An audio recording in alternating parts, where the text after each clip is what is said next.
Gear up, 25.15 is a patch filled with nerfs as Braum is being hit for a second patch in a row. Irelia and Yi are targeted due to benefiting a ton from the recent Blade of the Ruined King buffs, and then a bunch of melee supports are being nerfed as well. So in today's video, we're going to be breaking down every single change that you can expect to hit live servers this upcoming Wednesday, July 30th. There's just one system change for 25.15, and it's going to be to Baron Nashor. Junglers are going to be loving this one, as Baron's no longer going to have any health regen at all. Now, in the past, Baron's health regen has actually impacted pro-level games and cost teams smites that they otherwise would have secured, so there's no longer going to be that randomness around smiting Baron and getting screwed over on occasion because of regen. So to compensate for regen being removed, Riot's going to be increasing the base health of Baron by 100. Kled landed in a slightly weaker state than Riot had intended after his mini rework from last patch, so they're providing him with an additional buff. Dismounted resistances are being increased from 1 scaling to 2% bonus health to 4 flat, plus 1% bonus health scaling to 10 flat, plus 2.5% bonus health. So overall, a little bit more tankiness being given to Kled for 25.15. Riven is going to be issued a bug fix buff to her Q so that it no longer occasionally sends enemies across the map after using her Q3. Alistar is going to receive a pretty big hit to his overall tankiness as base armor is going to be dropping from 47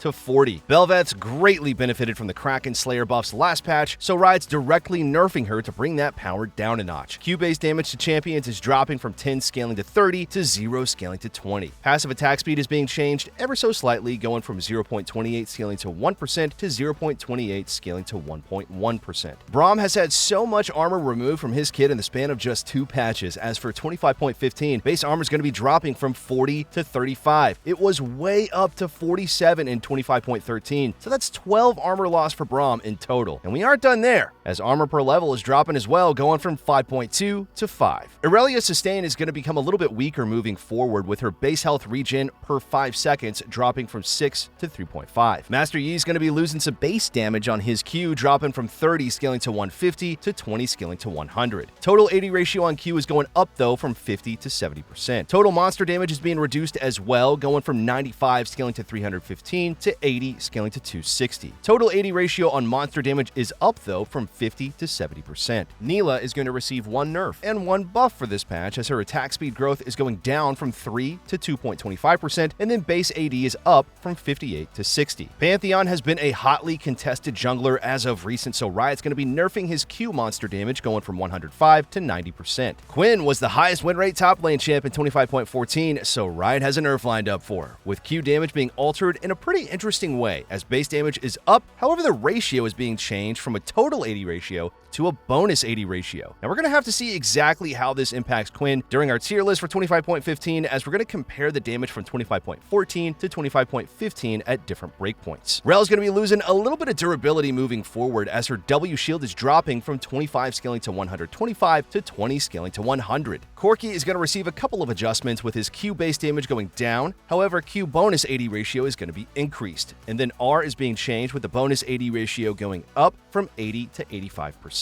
Illaoi is going to be issued some very interesting changes, as her E vessel debuff duration is going down from 10 to just 3 seconds. Automatic tentacle slam cooldown against spirits and vessels is being reduced from 5 scaling to 3 seconds to 4 scaling to 3 seconds. There's no longer going to be a lockout of 1.1 seconds before that first tentacle slam can happen upon becoming a vessel. And then passive tentacle AD ratio is going from 100 to 105%. Rek'Sai is the final champion being changed for this patch, and she has by far the most amount of changes. Armor is going down from 36 to 35, while armor growth drops from 4.95 to 4.5. W knockup lockout duration is down from 10 seconds flat to 10 scaling to 6 seconds. E empowered damage is no longer going to have a max health ratio, and instead deal 100 scaling to 240 base damage plus 80% bonus true damage. E cooldown is dropping from 10 to 6 seconds. E unempowered damage is being changed from a 100% total AD ratio to now having a base value of 80 scaling to 192 plus a 64% bonus AD ratio. R base damage is going down at rank 2 and 3 in the spell, and instead of a missing health ratio, it's now going to have a max health ratio. R cooldown is going up by 20 seconds at rank 1 and by 10 seconds at rank 2, while staying the same at max rank. R cooldown, if the target dies mid-cast, is going down from 10 to 5 seconds, and then R is now going to reset W cooldown on cast. Okay guys, one last thing. Our rank up guarantee is absolutely insane. It's kind of like signing up for the gym and then just getting a refund if you don't get ripped. That's how confident we are in Skillcapped. We obsess over making the best guides with the top players, the rigorous testing, and top tier video editing to make your climb as easy as possible. If you're ready to level up, just visit skillcapped.com and literally see the difference. So that is going to wrap everything up for the 25.15 changes, which will be hitting live servers on Wednesday, July 30th. Thank you all so much for watching, and we'll see you in the next one.